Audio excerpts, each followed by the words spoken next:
Hi, this is Jonas, and this story starts with me sitting in a cubicle. Thankfully, not just any old office cubicle, but a cubicle at a welding training facility just on the other side of town here in Cologne, Germany. About 6 months prior to this, I had been on a trip to Texas with two great friends of mine and discovered the art and tradition of Texas barbecue.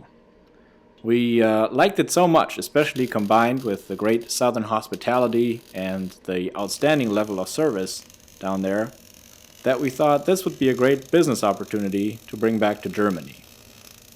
Learning everything we could about offset smokers used over there and the way they were built, we quickly realized that the only way to get one of those in Germany would be to build one ourselves. So here I was, taking a welding seminar.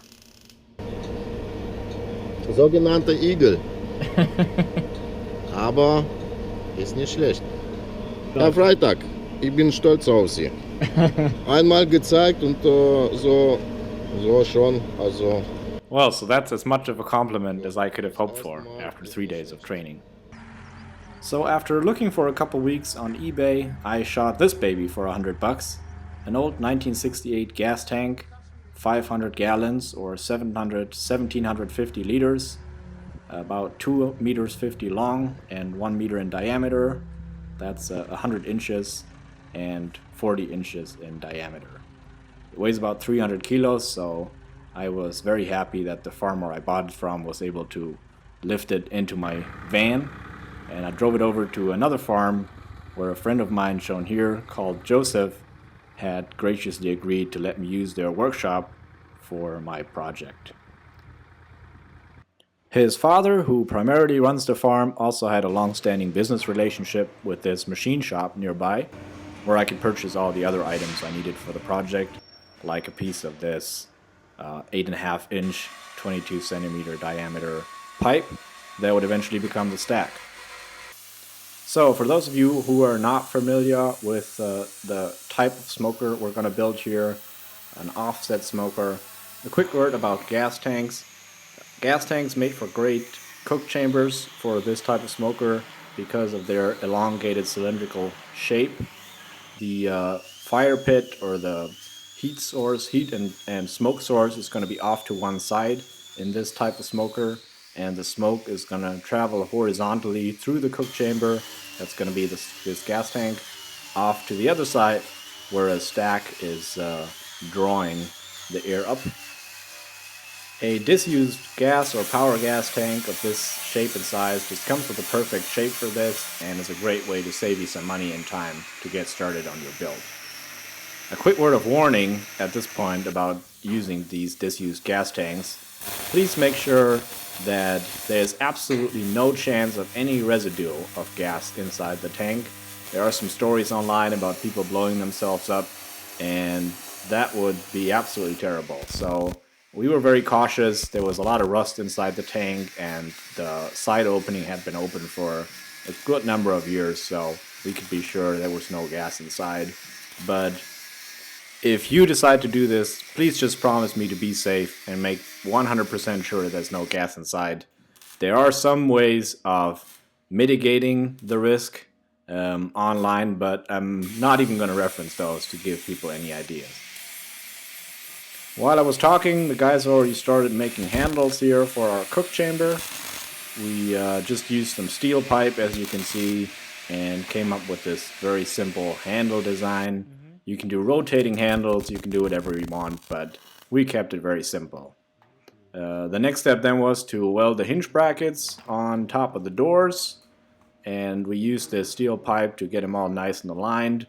You want the doors to open as easy as possible later, so make sure the hinges are nice and aligned or easy to work with.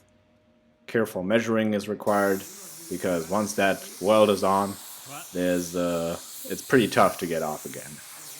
You see the guys bending our hinges to the outer shape of the tank, just using this gas blower and some hammers.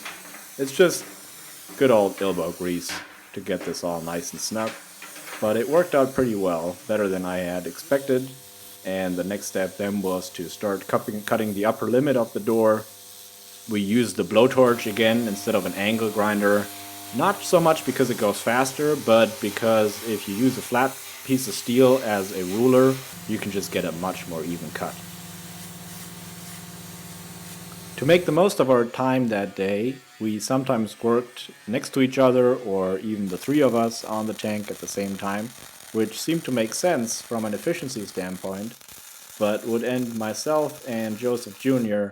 in separate hospitals that night because we hadn't paid attention well enough to someone welding next to us and had just out of the corner of our eye seen enough of the light arc to have issues with what they call welder's eye, response of the eye to the ultraviolet light of the light arc, which heals itself within 24 hours but is very, very uncomfortable. So if you do this, just be safe and do it one step at a time, because you're not saving any time at the end of the day if you spend the night at the ER. We were, however, flying along, and both the doors got cut out on the first day and ground down to make all the edges nice and smooth, handles on, hinges on, and we were just making great progress. I was really, really confident we could get this done in a shorter period of time. Then the following week, I got back to the farm, this time with my cousin Lucas, who you can see here getting started on the stack. We had cut out these little triangles of steel you can see in the back on the floor. This was just flat steel. I believe it was 5 millimeters or 0.2 of an inch that were gonna later serve as the collector for the smoke. And you can see me welding those in place here and forming this little housing. So next up was definitely one of the more daunting tasks of this project, the firebox, where in Texas they oftentimes just use a disused piece of steel pipeline of the right diameter. In the cold climates of Germany, we had decided it would make sense to have an insulated firebox, where you essentially use two pieces of pipe with different diameters and fill out the gap in between with some sort of glass wool or stone or what have you. So it being difficult to find the right diameter, I had the machine shop bend these steel plates to my specifications, and I would then proceed to weld them together to turn into a tube. That was a difficult weld for a beginner like myself. It was a long weld, and I specifically asked the instructor in my welding class to teach me how to do that. But it turned out okay. I was pretty happy with the way that turned out. Lucas, in the meantime, was grinding on that housing to make it all nice and smooth, and would then take over on the firebox, making it nice and smooth inside, which makes it a lot easier to clear out the ash when the fire is eventually in there. A problem that came up, and you can see us solving it here, was that, of course, they didn't end up being perfectly round, and we had to kind of smush them a little bit with the help of the tractor to get them round. This is me then finally welding the top and bottom in place, so we ended up with this kind of drum-shaped thing, and left the bigger drum open on one side so we could put one inside each of the other. You can see us doing that here. It was kind of difficult and took some very careful handling of this forklift on the part of Lucas, but he did a great job, and we got the pieces united, leaving about an inch of a gap or 3 centimeters between the inner and the outer drum, which we would later fill out with glass wool. Here you can see the thing kind of getting together, and for the first time looking like a real smoker. So yet another week later, I returned to the project. Lucas being completely fed up with the slave labor I put him through, I recruited yet another good friend, Johannes, who was here to help me work on the counterweights. These counterweights are used to balance out the heavy doors we build, and this was kind of a daunting task because I suck at math, and you could kind of use math to calculate the angles at which the counterweight has to sit on the door to balance out its weight. You can see we took some 2x2s here, steel pipe, and filled that with sand and stone and closed each side with a little piece of metal, ground it all down. These things were zinc covered. We reused old pieces of pipe that we found in the corner of the shop, so we had to kind of clear the spots off to get a clean weld, and then marked it all. We had to extend these levers several times to get the weight right, because of course we didn't calculate it. We just played it by ear, and it took the whole day to get that figured out. But once we welded that in place and closed the door for the first time, it finally seemed to work, and we were pretty happy about that. This was the test of would the door stay open, and it did. And you can see, I was pretty excited about that. Es klappt. So the next day we returned to start work on the door for the firebox, and you can see us coming up with the right shape and size here. For anyone thinking about doing this, a project like this, I would highly recommend checking out a guy called Aaron Franklin, who is a pitmaster, who also builds his own pits down in Austin, Texas. A lot of my inspiration for the build comes from him, and he talks a lot about airflow. So my primary concern when coming up with this door design was to let as much air into the firebox and eventually into the cook chamber as possible. So a big opening also makes for easy fire maintenance, so and that proved to be really helpful. You can see us here making hinges and handles again, just like we did on the cook chamber, and trying to find the right spot for everything. Again, careful measuring makes for easier work later. So we really try to think about the best position for everything and careful location of handles and hinges. Ja, einmal gucken. Also, oder? Here you can see Johannes continuing to smooth out all the edges. Grinding is really the number one occupation with a project like this, especially if you're a shitty welder like myself. You're gonna have a lot of rough edges that you have to smooth out.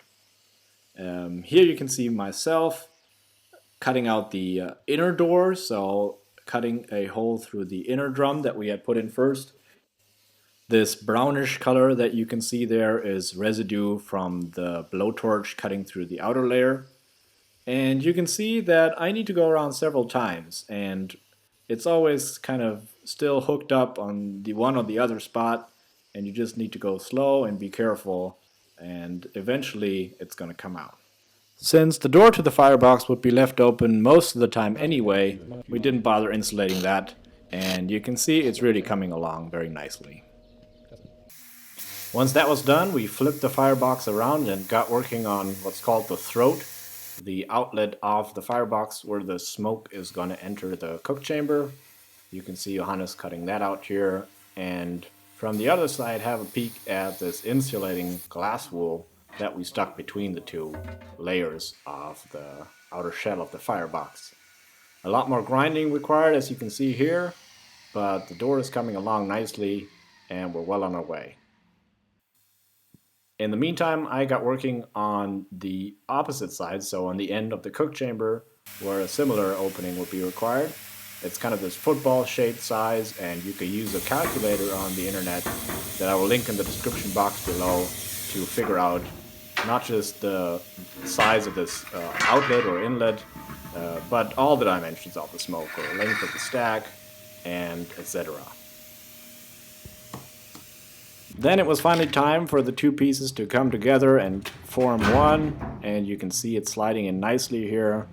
Me getting inside and tack welding the two pieces together. We would later add a big weld on the outside, and also add a heat shield on top of this opening to protect meat from any direct heat, and you can see a photo of that coming up soon. Another week later, I returned with my good friend and business partner in this venture, Joachim, to finally give the smoker its own legs. We again used square tubing, as you can see, two long pieces as skis that were laid on the floor, and then these shorter pieces that we cut at an angle to connect the skis to the main chamber. I don't recall the exact dimensions of the square tubing or the thickness off the top of my head, but if you want to know the exact measurements of these or of any of the materials used on this build, please let me know in the comment section, and I'll be more than happy to go out to the smoker and measure and find out for you guys. Once our baby could stand on legs of its own, all that was left to do was cut off these stumpy little legs that the gas tank had come with, and a whole lot more detail work to get the smoker ready to get a paint job. For my fellow do-it-yourself people, welders, and future pitmasters out there, here are some photos of the finished product. Probably cringeworthy for those who know to weld properly, but this is how the smoker looked just before it got the paint job. How it would look after the paint job and how we would eventually turn this thing into a full-blown food trailer is all coming up in a future video. So if you want to know the rest of the story, please subscribe, and I would love to hear your comments about it and answer any of your questions. Thank you so much for watching, and I hope to see you guys next time.